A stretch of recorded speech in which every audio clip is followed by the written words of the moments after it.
Bonjour, donc je m'appelle Tristan Nitto, merci. J'ai la rude tâche de vous réveiller après les agapes de ce midi, ce qui n'est pas gagné quand même. Moi j'ai goûté les rillettes, elles sont bien. Donc je m'appelle Tristan Nitto, je viens de fêter mes 49 ans. Ce qui est déjà beaucoup plus que 42, et je fais plein de choses. Je viens de rejoindre une start-up qui s'appelle Cozy Cloud. Avant, j'ai passé 17 ans sur le projet Mozilla, et je suis aussi membre du Conseil national du numérique et membre du comité de prospective de la CNIL. Et accessoirement, ancien Rouennais, pour ceux qui ne savent pas, j'ai subi l'institution Join-Lambert, mais ça va mieux. Bon. Alors, donc je suis vieux, voilà, je suis vieux et donc je vais vous parler de vieux trucs, comme Aznavour, que les moins de 20 ans ne peuvent pas connaître.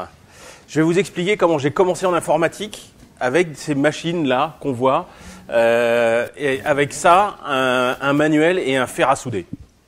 Parce qu'en fait, c'était ça le début, c'était le tout début des années 80. Et après, je suis passé à l'Apple II, qui était un peu le Graal de l'ouverture et du sujet de cette conférence, qui est la bidouillabilité. L'Apple II était formidable en ce sens que bon, il était livré avec un interpréteur basique pour qu'on écrive ses logiciels, vu qu'il y avait quasiment rien sur le marché. Il y avait un désassembleur pour désassembler le langage basique pour qu'on comprenne comment il fonctionne. Il était livré avec le schéma électronique de la machine. Il y avait 7 slots d'extension. On pouvait acheter des cartes qu'on pouvait mettre dans la machine et rajouter des composants sur ces cartes pour faire ce qu'on voulait. Et il n'y avait même pas besoin de tournevis pour ouvrir sa machine. Il y a ces genres de velcro un peu plus...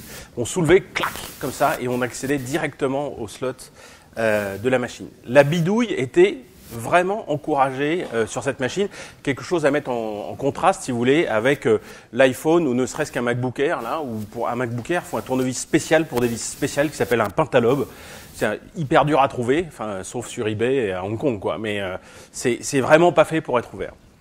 C'est vous dire si le monde a bien changé. Et là, évidemment, l'informatique au début des années 80 était finalement très peu répandue, et donc, et puis il y avait pas le web pour en parler. Donc on se rencontrait dans la vraie vie. Ça fait bizarre. Enfin bon, là, on a conscience c'est un peu exceptionnel. On est ensemble et tout, mais normalement on discute sur les réseaux sociaux, l'email, etc. Mais là, on était obligé de se rencontrer dans la vraie vie. Ou sinon, il y avait des téléphones, mais il y avait des fils à l'époque. Bon, vous savez sûrement. Et là, on se rencontrait pour partager le savoir, pour partager les ordinateurs, parce que les ordinateurs valaient tellement cher que de toute façon, et ils étaient tellement rares, qu'il fallait les partager. C'est-à-dire avoir un ordinateur personnel, ça relevait du fantasme où il fallait vraiment avoir beaucoup d'argent. Et pour ça, il y avait des clubs de micro-informatique où on partageait le savoir et les machines. Et puis, il y avait des endroits à Paris où, à ce moment-là, j'avais déménagé à Paris.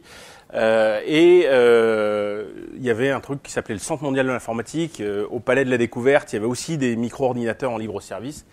Et c'était l'occasion de rencontrer d'autres passionnés qui n'étaient pas si nombreux à l'époque.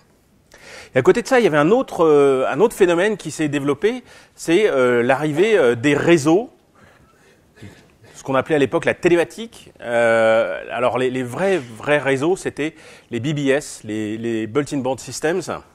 C'était un ordinateur personnel avec plusieurs cartes qui faisaient modem, et on pouvait se connecter, et il fallait plusieurs lignes téléphoniques, ce qui était rare, mais on pouvait se connecter à plusieurs sur ces machines, autant qu'il y avait de modem, généralement maximum 4 ou 8, quoi. Et puis le Minitel est arrivé, et le Minitel en particulier, évidemment, on a vu les premiers forums se créer. Et ensuite, des grands services propriétaires de réseaux AOL, qui s'appelait à l'époque America Online, CompuServe et d'autres. Alors ce que vous voyez en bas à droite là, ça s'appelle un coupleur acoustique, donc c'est l'ancêtre du modem câble qui vous relie à la fibre. Bon, moi à la maison j'ai 100 mégabits seconde, mais ça c'était 30 caractères par seconde, 300 bits par seconde. C'est-à-dire que vous prenez le téléphone, on le mettait dessus, il y avait un écouteur et un micro, et ça faisait comme ça. Enfin, c'est 30 octets par seconde. Voilà. Alors les images, vous oubliez, c'est juste... Voilà. Et le web est arrivé, et le web était vachement bien, en particulier par rapport au Minitel, c'est qu'il n'y avait pas besoin de demander la permission pour commencer à faire des trucs avec. C'est-à-dire il fallait le navigateur, il y avait des principes très simples, HTTP, l'URL, le HTML, et si vous vouliez faire un truc, eh bien, il y avait view source, on pouvait voir le code source, et on peut toujours, Dieu merci, pourvu que ça dure, voir le code source de la page, comprendre comment ça fonctionne, parce que HTML est un langage qui est de description de page qui est écrit dans quelque chose qui est relativement compréhensible. Et en plus, le navigateur, si on écrivait des bêtises, c'était pas grave, il essayait de comprendre au mieux. Et puis ça vous faisait pas une erreur de compilation, quoi. Ça affichait plus ou moins bien ce que vous aviez essayé de faire. Et pour écrire, il suffit juste d'avoir un éditeur de texte. Et donc, pas besoin de demander la permission pour commencer à créer des trucs. Et là, ça, le web, c'est ça, comme l'Apple II en son temps, c'était éminemment bidouillable. C'est-à-dire que c'était vraiment, il n'y avait pas de barrière à l'entrée, ou alors vraiment minuscule, aussi minuscule que possible. Il fallait du temps, il fallait réfléchir, mais c'était pas compliqué. Il n'y avait pas besoin de sortir une carte bleue, se faire enregistrer, etc. Aujourd'hui, si vous voulez développer sur un iPhone, ça vient de changer récemment, mais il faut être identifié, il fallait avoir une carte de crédit encore récemment, payer $100, télécharger un SDK, et on ne peut pas diffuser. Non, mais à l'époque, c'était comme on voulait. Et puis, parallèlement à ça, c'est pas juste après, mais environ en même temps, est arrivé le logiciel libre. Alors, la FSF et GNU, c'est 1984, l'année, hein, pas le livre. Sur un principe qui était tout simple, en fait, c'est que c'est le code, c'est la loi. Pourquoi il faut du logiciel libre ? Et ça, c'est juste fondamental. C'est que le code, c'est la nouvelle loi, celle de la fin du XXe siècle et tout le XXIe siècle, très probablement, parce que le développeur, c'est-à-dire vous décidez de ce que fait la machine, et après l'utilisateur, il fait avec la machine ce que vous avez bien voulu lui laisser faire. Et il n'y a qu'à voir le nombre de fois où on a, je sais pas, une application, quand je vais, des trucs qui vous disent, vous êtes sûr que vous voulez pas faire ceci, et vous dites non. Et si le développeur a décidé que vous pourriez pas supprimer complètement la dialog box, eh ben, il vous la remettra à chaque fois avec une constance qui est telle que de toute façon, on sait bien que l'ordinateur va gagner à la fin, quoi. Nous, humains, on fatigue beaucoup plus vite qu'un ordinateur. Et ça, c'est parce que c'est le développeur qui a choisi de faire ça. Et si un développeur a décidé qu'on ne pourrait pas faire ça avec son logiciel, ça va être très compliqué de faire autrement. Sauf si on dispose du code source et du droit de modifier le code source, c'est-à-dire du logiciel libre. Et là, ça va permettre de changer le logiciel, ça va permettre de se l'approprier. Et ça aussi, c'est hautement bidouillable parce que ça donne le pouvoir à l'utilisateur final, s'il a le temps, s'il a envie, de changer le comportement du logiciel et, in fine, d'être vraiment libre de ce qu'il fait avec l'ordinateur et le logiciel. L'histoire du code, c'est la loi. C'est un livre de Lawrence Lessig qui était vraiment, c'est un livre de droit, paradoxalement, mais pas seulement, sur qui décide de qui fait quoi au XXIe siècle. Et alors, ces combinaisons des communautés virtuelles rendues possibles par le Minitel, les BBS et les réseaux, évidemment augmentées avec le web, multipliées, combinées avec les possibilités du logiciel libre. Le logiciel libre, souvenons-nous, c'est ce qui est intéressant, c'est comme le code peut être modifié par une multitude de personnes, et au final, le résultat peut être modifié à son tour par une multitude de personnes. Vous combinez en fait les réseaux en ligne et les propriétés du logiciel libre, vous arrivez à faire des choses absolument extraordinaires. Le premier exemple, évidemment, c'est le noyau Linux, qui fait tourner 90% des 500 ordinateurs les plus puissants de la planète, et qui accessoirement fait tourner Android. Donc ça veut dire qu'on utilise tous Linux au quotidien, au moins quand on fait une recherche Google, en fait on utilise Linux sans le savoir, et probablement 70% des gens dans cette salle qui ont un Android et qui utilisent Linux sans le savoir. Un autre exemple de ce qu'on peut faire avec cette multitude de réseaux, moins technique mais à mon avis tout aussi intéressant, c'est Wikipédia. Wikipédia, 35 millions d'articles, 290 langues, 500 millions de lecteurs. C'est énorme. Et j'en discutais avec Jean-François Abramatic en début de semaine. Jean-François Abramatic, c'est l'ancien président du W3C, qui fait les standards du web, et qui disait, mais le web, on n'avait pas imaginé que ça deviendrait le web, avec tout ce que ça permet de faire, et si ça n'avait juste permis que de faire Wikipédia, eh ben déjà, ça aurait valu le coup. Donc le libre permet le développement du web et de l'Internet. L'Internet permet le développement du libre, puisqu'il permet de faire des communautés qui vont permettre de développer en fait ces logiciels. Pour vous remettre un peu en perspective, au début, en 80 et 81, quand j'étais encore sur Rouen et que je faisais de l'informatique ici, j'étais à 15 km de Rouen, j'avais pas de voiture parce que j'avais pas l'âge, et pour rencontrer des gens, pour faire du logiciel avec eux, c'était extrêmement compliqué. J'étais perdu dans mon coin avec mon ordinateur. Là, d'un coup, un gamin qui, comme moi à l'époque, a 14 ans, a forcément une connexion Internet, et là, il peut commencer à bidouiller du logiciel libre avec une communauté potentiellement mondiale. Donc ça a complètement changé les choses. Donc, collaboration à l'échelle du globe par Internet, et puis ce logiciel libre qui me donne tellement de possibilités, puisque je contrôle le logiciel, donc je contrôle ce que fait mon matériel, et donc je contrôle mes données qui sont sur un PC, qui sont chez moi. Et là, alors là, c'est pour dire si c'est vieux, je vais même vous parler en latin.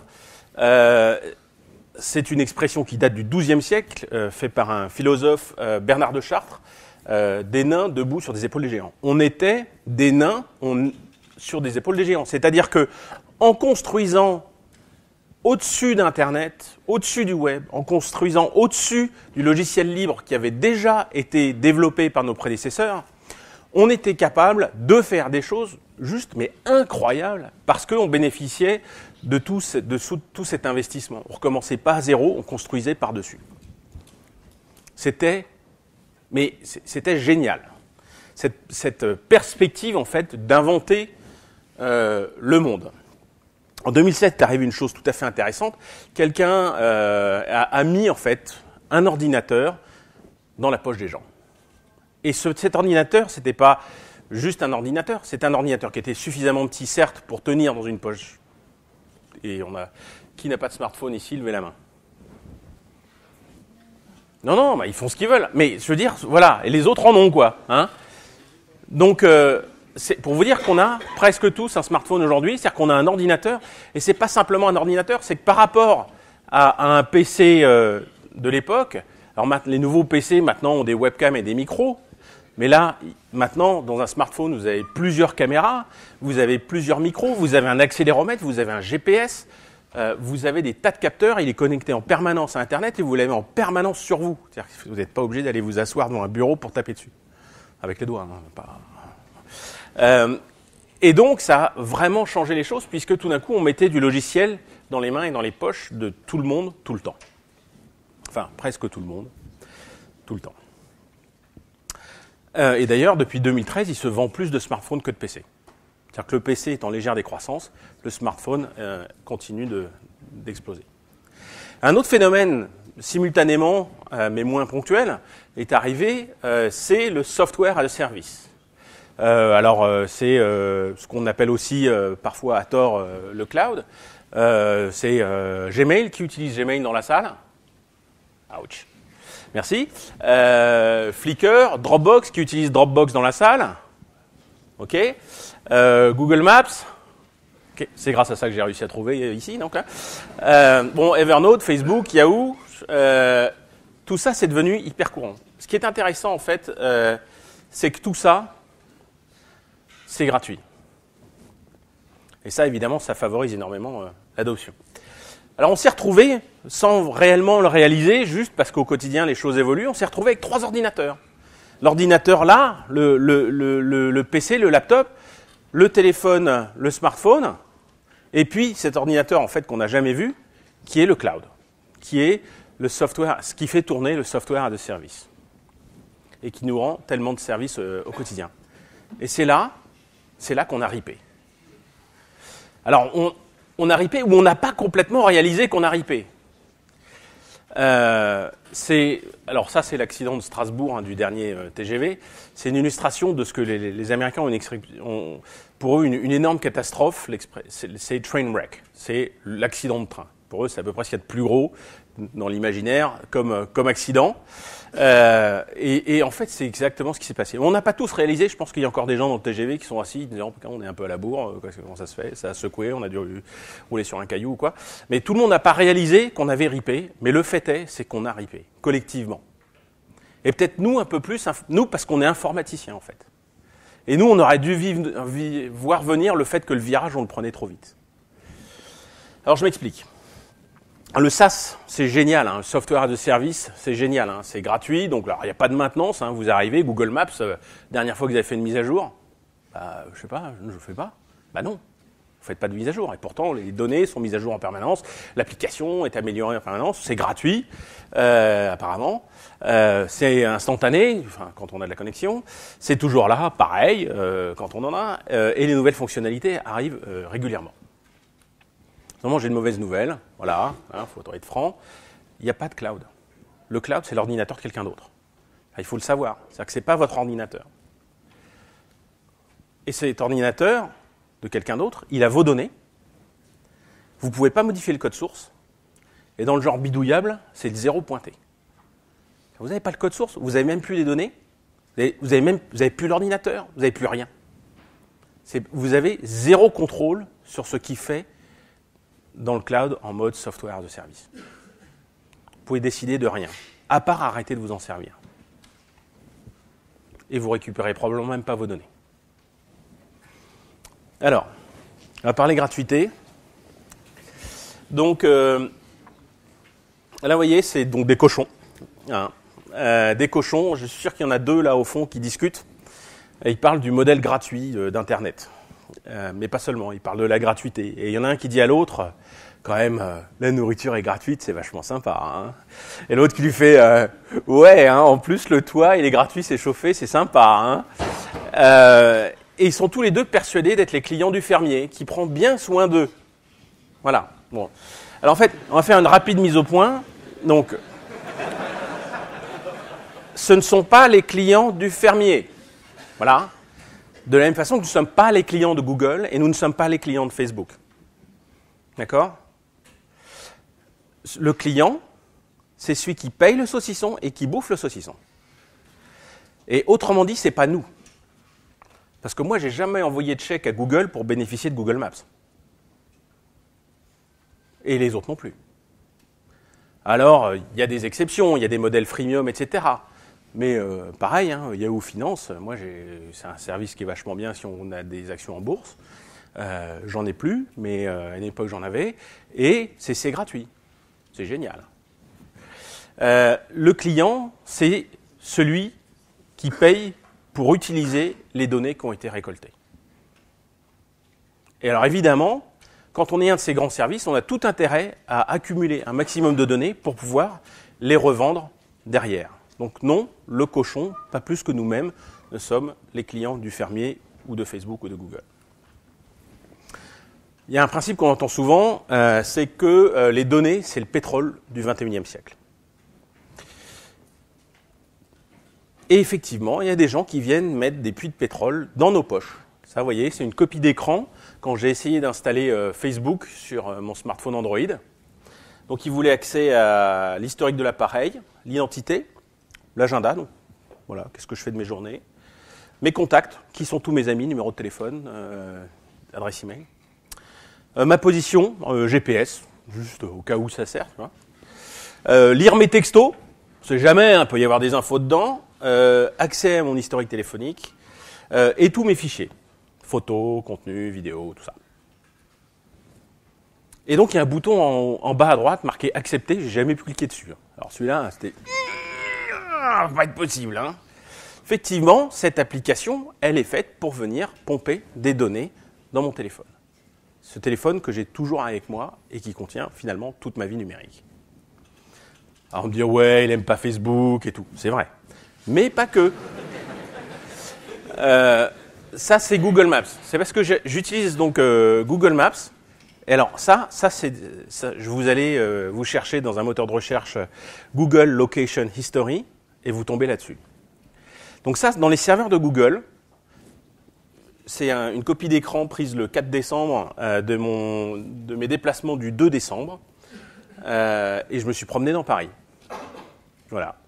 J'habite le 15e arrondissement, je suis allé à pied jusque dans le 16e, après j'ai marché, ensuite j'ai pris le métro, ça fait une longue ligne droite, jusqu'en haut à droite, République, et voilà. Et ensuite je suis allé au bureau, à l'époque j'étais chez Mozilla, à pied, et ensuite j'ai repris le métro pour rentrer chez moi. Et donc, Google me suit à la trace et mémorise ça dans ses serveurs. Et bon, après, il y a des gens qui cherchent et qui veulent savoir ce qu'il y a dedans, et on tombe là-dessus, et on fait « quand même ?» Voilà. Ça, c'est Edward Snowden. En juin 2013, il a sorti des tas de documents. Son employeur était un contractuel de la NSA. Il travaillait pour une société qui s'appelle Booz Allen Hamilton, qui louait le temps d'Edward Snowden à la NSA. Et il était tellement ulcéré en fait du travail fait par la NSA qui était contraire à la Constitution et au bien de ses concitoyens qu'il a décidé de se barrer avec tous les PowerPoint de la boîte qu'il a donné à des journalistes. Et dedans, parmi des milliers de choses, il y avait vraiment on ne sait pas combien de documents, ça se compte probablement en centaines de milliers. Il était admin 6, donc forcément, il avait accès à toutes les machines. Et il y avait les poches bourrées de clés USB, et donc il est parti à Hong Kong et il a tout donné à des journalistes. Et une des choses qu'il a expliqué, c'est que la NSA veut surveiller tout le monde et que grâce à cette centralisation des données, quand on donne toutes nos données à Google, Facebook, Yahoo, Microsoft et quelques autres, qui sont autant de silos qui vont stocker ces données, comme des silos stockent du grain, là c'est nos données, eh bien le fait que ça soit stocké dans des endroits centralisés, ça rend économiquement possible la surveillance de masse. Donc là, je vous parle de 1984, mais c'est le livre, hein, c'est pas l'année. Parce que ça, c'est aujourd'hui et c'est vraiment une surveillance de masse. La NSA va mettre des micros dans les grands silos qui contiennent nos données pour les récupérer et tout savoir sur nous. Donc de fait, on est en train de vivre dans un état de surveillance. Et avec ce qui vient de se passer, c'est pas en train de s'améliorer. Donc cette centralisation, elle rend économiquement possible la surveillance de masse. Ça veut dire qu'en fait, si on avait tous nos données chez nous, ça voudrait dire que la NSA devrait mettre des micros, enfin des systèmes pour nous écouter, sur potentiellement 2-3 milliards de devices ou de serveurs, et ça leur coûterait infiniment plus cher que de surveiller quelques dizaines de boîtes à la place dans lesquelles on stocke nos données. Et là, c'est qu'un début. Parce que là, je vous parle de ce qu'on capte avec ça, mais maintenant, c'est l'Internet des objets. Donc, avec la balance connectée, avec le nombre de capteurs, le nombre de pas connectés, avec le frigo connecté, le verrou connecté, et tout ce qu'on n'a pas encore inventé qui va être connecté.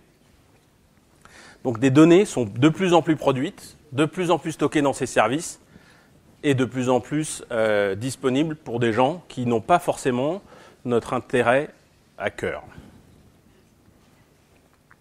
Bon, alors qu'est-ce qu'on fait? On va boire un coup, non? On sort de table, attendez. Pas tout de suite, c'est pas encore l'heure de l'apéro. Moi, je propose plutôt qu'on ne se laisse pas faire et qu'on invente le futur qu'on veut. C'est-à-dire qu'on se dit, mais après c'est nous, on est des codeurs ou pas, quoi? Et qui est-ce qui écrit les logiciels? C'est nous.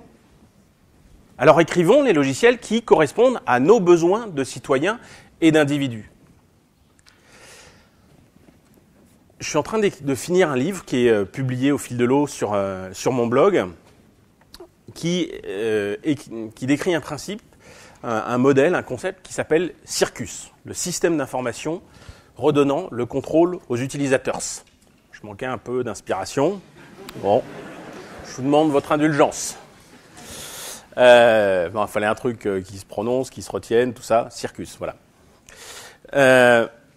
Et il y a 7 principes, je vais vous les expliquer maintenant, et on va voir comment ça peut être mis en œuvre. Premièrement, un système d'information qui redonne le contrôle aux utilisateurs, il ne peut pas être basé sur la publicité ciblée. Pourquoi? Parce que la publicité ciblée, c'est ce qui fait que les silos veulent tout savoir sur nous. Donc, si on accepte la gratuité financée par la publicité ciblée, si on accepte d'être des cochons, on ne peut pas être indépendant du fermier.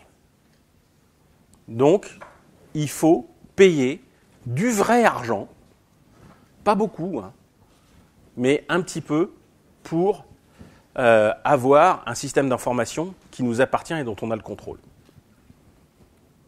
Deuxièmement, utiliser du matériel qu'on contrôle.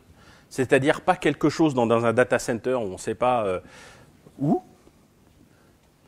mais quelque chose qui idéalement est physiquement chez nous, ou bien chez un hébergeur identifié que l'on paye pour avoir ce matériel avec la connectivité, l'alimentation électrique.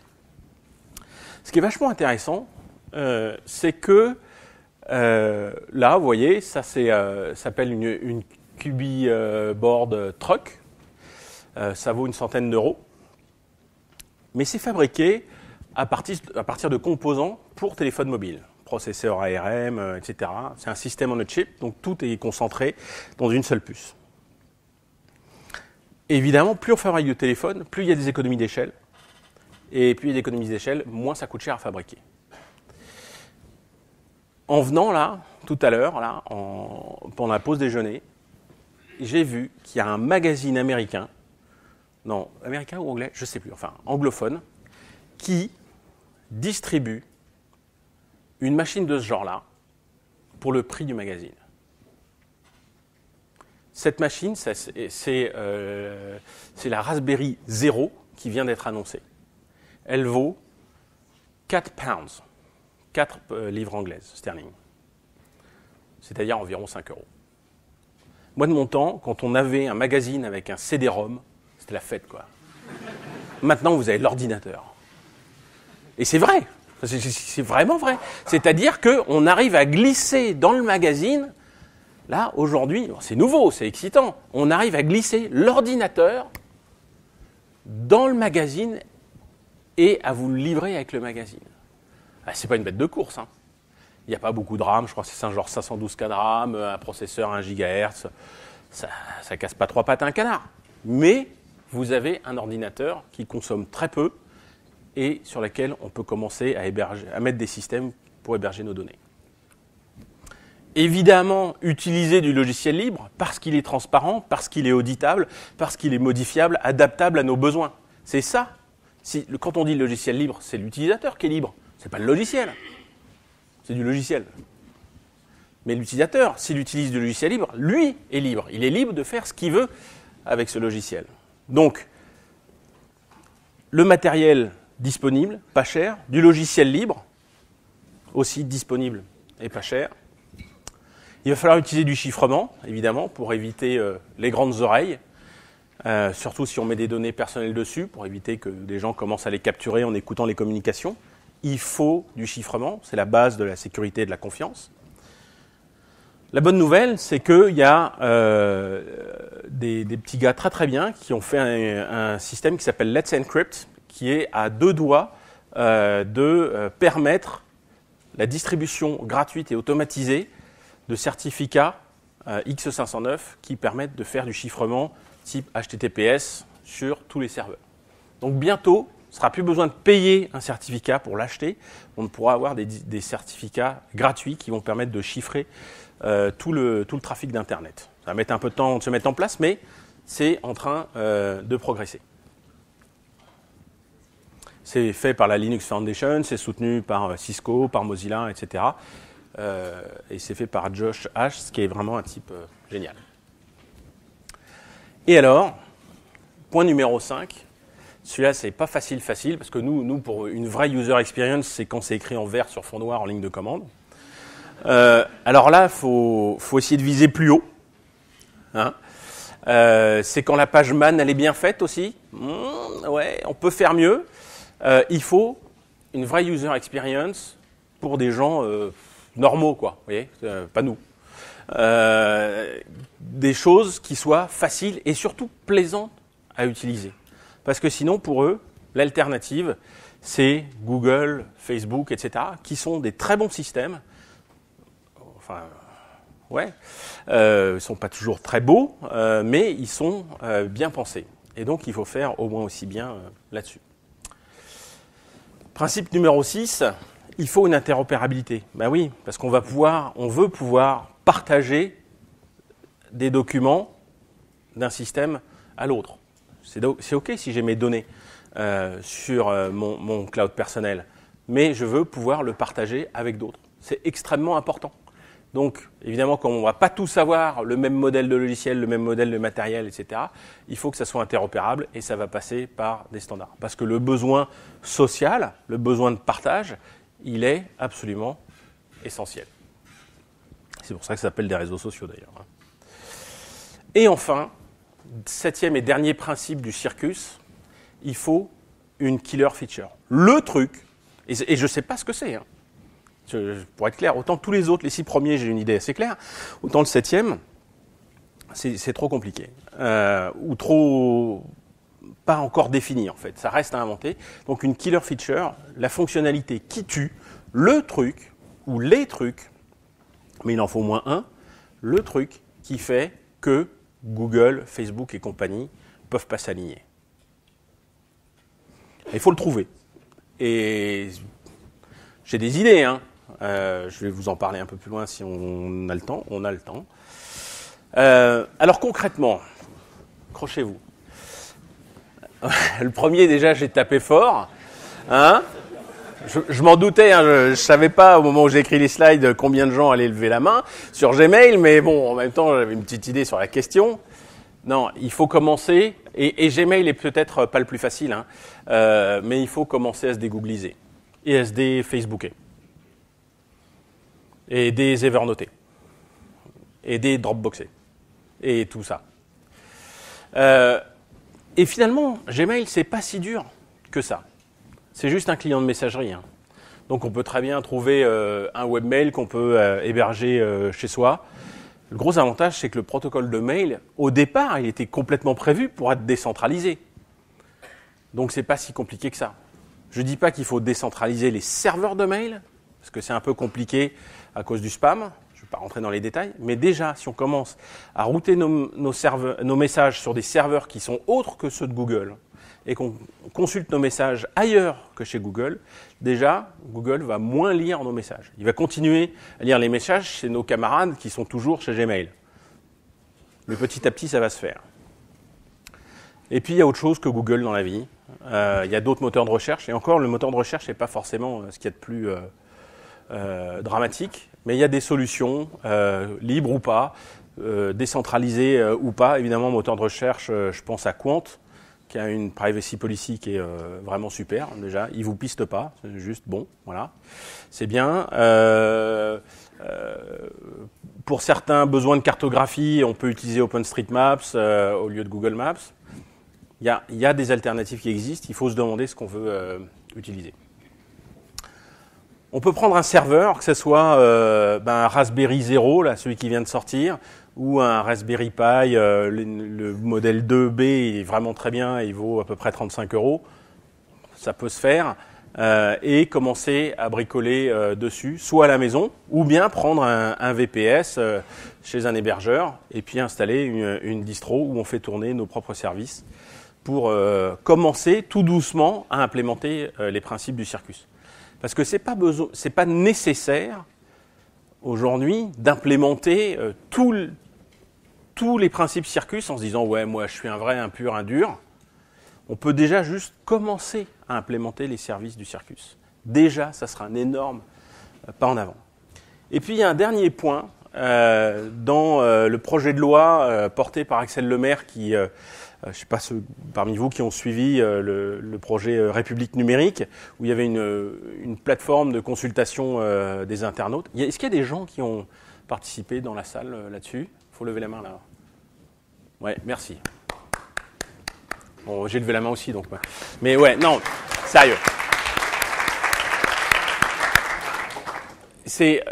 Merci parce que il fallait vraiment faire une loi sur le numérique. Alors, ce qui se prépare n'est pas absolument génial, mais il y a vraiment des trucs super cool. Et entre autres, il y a un internaute, son nom m'échappe, il a un pseudo, et lui, il a suggéré, par exemple, dans le projet de loi, un article pour pousser les hébergeurs à nous permettre de nous auto-héberger. Pas les hébergeurs, mais les fournisseurs d'accès à Internet, à nous permettre contractuellement de nous auto-héberger. Et le truc est dans la loi, actuellement. genre ils appellent Poisson Rouge ou quelque chose, le mec, enfin son pseudo. Et il nous raconte sur son blog qu'il est en coloc avec des copains et qu'il faisait ça pour déconner. Et paf, ce truc, il finit dans la loi, quoi. Je trouve ça juste énorme parce qu'en fait, ça va nous permettre d'être auto-hébergés sans que notre fournisseur d'accès commence à dire « Ah oui, mais c'est mal, vous avez votre serveur chez vous ». Surtout maintenant, il y a de plus en plus de fibres, et même derrière un ADSL, c'est possible. On peut s'auto-héberger et on pourra lui dire merci à ce jeune homme. Mais il y a une autre chose qui me paraît très importante dans ce projet de loi, c'est la proposition sur la portabilité des données, qui est de dire les utilisateurs auront le droit, d'après la loi, de retirer leurs données, s'ils le souhaitent, d'un service. Récupérer toutes vos photos, récupérer par exemple tous vos itinéraires Google Maps, retirer tous vos carnets d'adresses, etc. Tout importer sur vos machines pour pouvoir, et il faut que ça soit, c'est pas juste une récupération pour qu'il vous file un PDF géant dont vous saurez jamais rien quoi faire, quoi, parce que bon, il faut accéder à un PDF, c'est verrouillé. Non, il faut que ça soit portable et lisible par un ordinateur et réutilisable de façon qu'on puisse le réinjecter dans un autre système. Et à mon avis, cette loi sur la portabilité des données, enfin cet article sur la portabilité des données, il va prendre quelques scuds entre maintenant et le moment où il va finir au journal officiel. Pourquoi ? Parce que, évidemment, il y a les lobbies de certains grands éditeurs en ligne qui sont en embuscade en train d'affûter leurs scuds pour plomber le truc. Et on va peut-être, donc il faut être extrêmement prudent sur ce sujet. Mais ça, c'est quelque chose qu'il faut soutenir parce que c'est important pour notre futur numérique. Et donc, si on installe un système de type Circus, il y en a plein sur le marché aujourd'hui. Alors, évidemment, vous pouvez commencer par installer une Debian sur votre machine. Sur le Raspberry, il y a un truc qui s'appelle Raspbian. C'est une Debian adaptée au Raspberry. C'est possible. Un peu plus évolué, il y a quelque chose qui s'appelle WhyUnoHost, qui est vraiment très bien fait. Il y a évidemment Cozy Cloud sur lequel je travaille. Il y a notre concurrent OnCloud aussi, si vous préférez PHP et MySQL. C'est possible. Mais ça demande qu'à essayer. C'est du téléchargement, c'est libre, c'est gratuit. Vous l'installez, vous essayez et vous aurez fait déjà un énorme pas en avant dans la reprise en main de votre vie numérique. Alors, là, j'ai parlé de Circus de façon extrêmement abstraite, juste sur des principes. Je voudrais vous parler juste vite fait de Cozy Cloud, qui est un exemple de système de type Circus, et de sa killer feature, qui lui est spécifique, et qui est la restitution de données personnelles. C'est-à-dire que vraiment, le truc que Google, Facebook et compagnie ne voudront pas faire, et sur lesquels on est capable de les battre, c'est la restitution de la donnée personnelle. Je m'explique. Donc les silos dont je vous parlais tout à l'heure, Google, Facebook, Yahoo, Microsoft, mais aussi plein d'autres services. On peut commencer à les remplacer par un système Cozy qui va récupérer les données entre à droite les différents appareils, l'ordinateur, le smartphone, etc., la montre connectée, et puis d'autres services qui disposent actuellement de nos données. Votre fournisseur d'accès, il a des factures. Votre fournisseur de téléphonie mobile, il a des données aussi à vous, par exemple votre facturation détaillée. Les services en ligne de commerce électronique savent comment vous dépensez votre argent. Vos banques, évidemment. Et puis l'Internet des objets, il y a des données là-dedans que vous pouvez commencer à récupérer. Alors déjà, on va commencer, et c'est déjà le cas pour Google, par exemple. Avec Cozy, on est capable de récupérer, d'importer ces données de Google. Alors évidemment, le compte Gmail, le carnet d'adresses, et puis de plus en plus à terme, parce qu'on travaille dessus, les fichiers de Google Drive, etc. Tout récupéré sur une machine dont vous avez le contrôle. Connecter dessus le smartphone, récupérer les données, récupérer par exemple les photos qu'on prend avec le smartphone pour qu'elles soient envoyées sur le cloud, les banques, l'opérateur mobile, le coffre-fort numérique, le Quantified Self, l'Internet des objets, etc. Maintenant, je vais vous faire une démo, sauf que je connais bien les problèmes de Wi-Fi dans les conférences, donc j'ai fait une démo et j'ai fait des copies d'écran chaque fois. J'espère que vous m'en voudrez pas, mais au moins, normalement, les copies d'écran, ça marche, c'est assez fiable. Enfin, plus que le Wi-Fi dans un endroit encombré. Donc là, je me connecte sur mon COSI. Donc j'ai une URL, pas très lisible, mais c'est mon URL à moi. Et d'ailleurs, vous remarquez, il ne me demande pas mon nom d'utilisateur. Parce que ce service-là, cette machine-là, il n'y a qu'un utilisateur. C'est vraiment un cloud complètement personnel. De la même façon qu'un téléphone, un smartphone, c'est à vous. Enfin, moi, quand je prête mon smartphone, j'ai du mal à le lâcher. Parce qu'il y a tout dedans. Je ne le laisse pas comme ça des heures à quelqu'un, mon smartphone. Eh bien, le cloud personnel, c'est pareil. C'est personnel. Ça ne se prête pas. Et donc, je suis authentifié par un mot de passe qui est le mien. Et je me retrouve sur l'écran d'accueil, qui n'est pas très différent de celui d'un smartphone, puisqu'on va trouver des applications, un agenda, etc. On les passer en revue. Au milieu, là, à gauche, c'est importer ces données de Google, donc une application qui permet d'importer les données depuis Google, et je vais pouvoir personnaliser en fait cet écran d'accueil. C'est une technologie web, donc je fais ça dans mon navigateur, donc c'est accessible de partout, donc comme Gmail finalement, et j'ai d'ailleurs un client mail là-dedans, et y compris de mon téléphone. Donc tout le design est en responsive design. Vous voyez quand je réduis l'écran à droite, c'est responsive, ça marche sur un mobile. Donc ça, c'est la première application, c'est l'application fichier, où je vais retrouver mes fichiers, mes dossiers, dedans il y a des photos, etc. Si je reviens à l'écran d'accueil, après je peux lancer mon application Contact, qui vient d'être refondue et qui est vraiment super ergonomique. Par exemple, ça évolue très rapidement. Et la dernière amélioration qu'on a apportée, par exemple, à cette application, c'est la possibilité de faire des batchs, de manipuler plusieurs contacts simultanément. Par exemple, faire des fusions. Donc des fusions de contacts. Parce que, je ne sais pas si vous avez vu ça, mais j'ai l'impression que personne ne sait. Chez Google, ils ont des progrès à faire de ce point de vue-là, par exemple.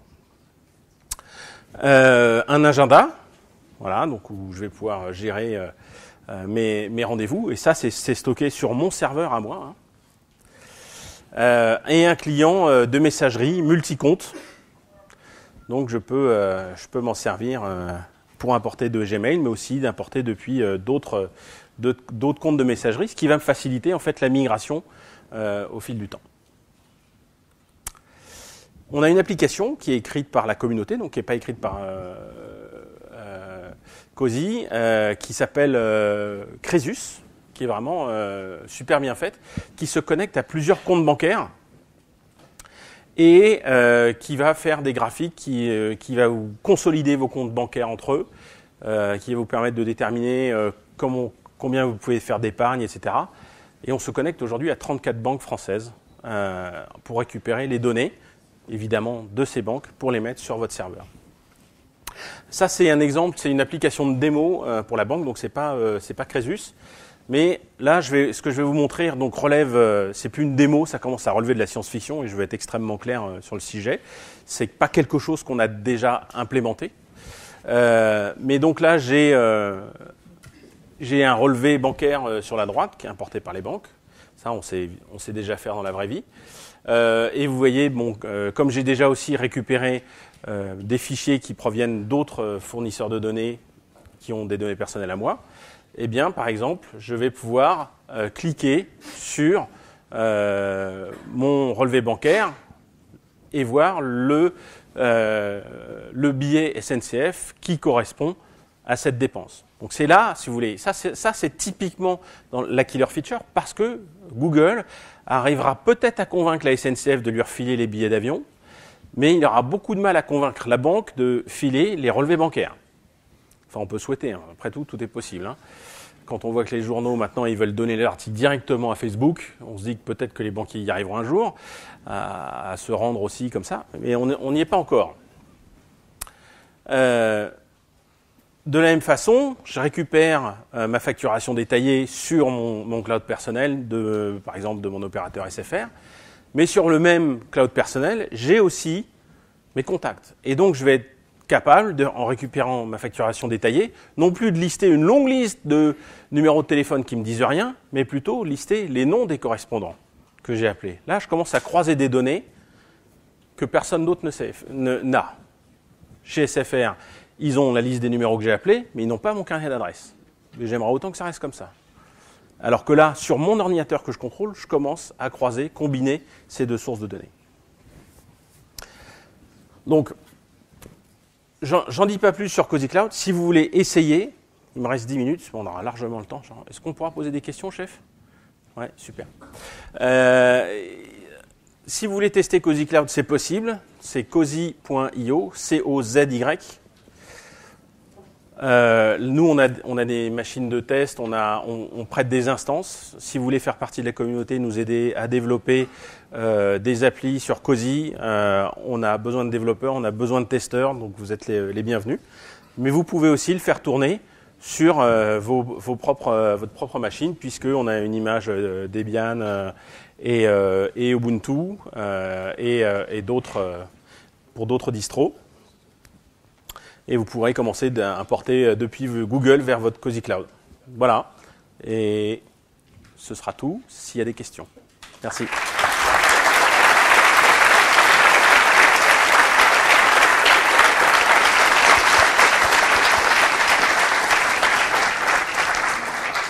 Il y a des questions. Je vois des mains qui se lèvent là. Il y a des livres à gagner ou pas? Non, pas de livres à gagner. Alors, une question. Bonjour et merci. Je vous en prie. Vous nous parlez des problématiques d'aujourd'hui et des moyens de les contrer. Et je me posais la question si, à titre personnel ou dans la communauté, vous y étiez déjà projeté dans l'avenir et ce qui nous attend en mode l'Empire contre-attaque. Alors, c'est ça avec l'étoile noire, là.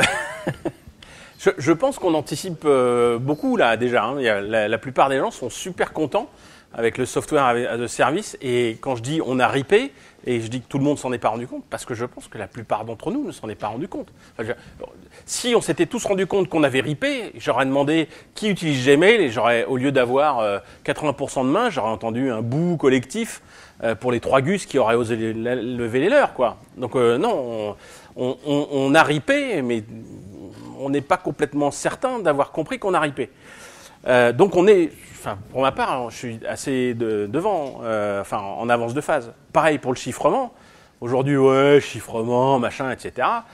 Faut être extrêmement clair. On voit qu'il y a un genre il y a des prises de position contre le chiffrement au nom de la lutte contre le terrorisme aujourd'hui.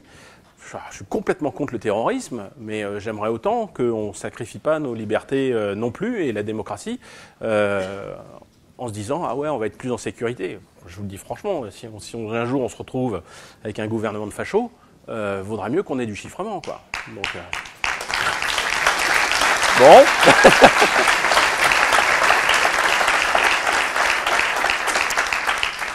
Merci. J'espère que ça n'arrivera jamais et que j'aurai pas besoin de valider cette hypothèse. Enfin, donc, on est bien en train de se projeter dans le futur. Et je pense que cette décentralisation, ce chiffrement, c'est des choses qui sont nécessaires à la résilience de la société. Les libertés que je veux défendre avec le circus, c'est les libertés d'une grande société démocratique et qui donne la force à cette société démocratique à passer outre les épreuves telles qu'on vit en ce moment pour qu'elle aille bien après les épreuves. Voilà. Donc oui, on se projette dans le futur. Merci effectivement pour votre intervention. Moi, je ne peux que adhérer parce que je passe toutes mes journées à longueur d'année à essayer de convaincre les entreprises par rapport à leurs données. Ça provoque chez moi plein de réflexions, votre intervention. J'ai surtout deux petites questions presque en une. Dans l'équation Circus, est-ce que sous quelle forme avez-vous pris en compte la remise en question de la neutralité du net? Et la deuxième partie de ma question, c'est pareil parce que on lisait l'étoile noire, tout ce à quoi on va être confronté. La loi sur la portabilité des données, effectivement, enfin moi je trouve que je peux que adhérer, mais quand les données sont détenues à l'international, qu'est-ce qu'on fait? C'est une très bonne question. Alors oui, la neutralité du net est quelque chose de fondamental. Donc c'est dans la loi d'Axel Lemaire, enfin dans le projet de loi, parce que c'est encore un projet, c'est pas encore voté. J'espère que ça va rester. Vous savez peut-être qu'au CNUM, en fait, c'était d'ailleurs notre premier travail il y a maintenant 3 ans, c'est d'émettre un avis extrêmement positif et tranché en faveur de la neutralité du net. Donc il faut faire le ménage. Alors pour revenir au côté international des choses, il faut s'assurer que ça marche en France, quoi. Pour ce qui est de la portabilité des données, on le fait en France, mais c'est une façon de montrer que ça marche en France ou qu'on le veut en France, et on veut le porter à l'échelle de l'Europe. On se doute bien, la bonne échelle aujourd'hui, idéalement ce serait mondial, mais il n'y a pas de gouvernement mondial. Donc la bonne échelle aujourd'hui pour une demande telle que la portabilité des données, c'est celle de l'Europe. Et il faut commencer par la pousser en France pour avoir une chance que ça se fasse en Europe. Moi, je fais ce que je peux à mon échelle. Hein. Voilà. Bonjour, merci aussi pour la présentation. Ma question, ce serait plus une remarque.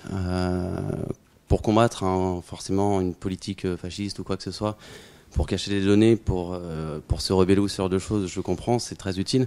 Mais je vois pas, par exemple, l'utilité de cacher, par exemple, ces déplacements tous les jours et de stocker justement toutes ces données en masse. Ça peut permettre à des sociologues aujourd'hui, peut-être, d'analyser comment l'humain fonctionne en général, en société, de voir comment l'humanité évolue. Et si tout le monde aujourd'hui cache des données aussi, je dirais pas banales, mais je pense qu'à partir du moment où on ne veut pas cacher ces données, ça peut être peut-être utile aux autres. À partir du moment où, je pense, en France aujourd'hui, on n'a pas besoin de se rebeller ou quoi que ce soit, ça peut être quand même des données qui sont très utiles pour les sociologues pour savoir comment réagit l'humain en général à certaines conséquences. C'est une très bonne question. Là, vous êtes en train d'opposer Big Data d'un côté, qui a de la valeur, en particulier scientifique, et aussi pour résoudre des problèmes de société. Ça peut être la santé, ça peut être les transports, ça peut être l'énergie, enfin des vrais défis pour nos sociétés d'être plus efficaces sur ces aspects-là, et les libertés personnelles. Alors, et ça n'a pas besoin de l'être. C'est pas forcément opposable. Déjà, techniquement, il est possible de faire du big data sur la base des clouds personnels, mais à ce moment-là, avec le consentement des gens. Et on peut imaginer un système, on a commencé à travailler dessus chez COSI, sur comment récupérer des données des gens de façon anonyme, en fait, finalement. Par exemple, si je voulais faire la moyenne du poids de chacun ici dans cette salle. Personnellement, moi j'ai du bide, hein, donc je tiens pas vraiment à dire combien je fais exactement, mais à part que c'est beaucoup trop. Et donc, par contre, je pourrais imaginer un système qui est, ok, on va faire de la big data à l'échelle de la salle, on va donner son poids et on va faire une moyenne. Alors la manière simple, c'est tout le monde met ça sur une feuille de papier et du coup je connais le poids de tout le monde et c'est des emmerdes avec les assurances. Deuxième possibilité, on met en place un système un tout petit peu plus compliqué, où moi j'ai l'initiative, je prends un chiffre au hasard, j'additionne mon poids, et je passe la feuille à chacun qui va rajouter son poids. Et à la fin, la feuille me revient, je soustrais le chiffre de départ, et là j'ai la somme de tout le monde, sans avoir le poids de chacun, je divise par le nombre de participants, et j'ai la donnée. Et donc là j'ai fait du big data, sans dévoiler les infos personnelles de chacun. Alors c'est hyper simple, etc., mais c'est juste pour expliquer qu'il y a un moyen de faire du big data sans dévoiler des données personnelles. Et pourquoi il ne faut pas dévoiler des données personnelles? C'est très simple. Encore une fois, à la pause déjeuner, on découvre qu'il y a une perquisition dans une ferme de la lointaine campagne française auprès de gens qui font des légumes bio parce qu'ils ont visiblement défilé contre Notre-Dame-des-Landes. Et on est en état d'urgence.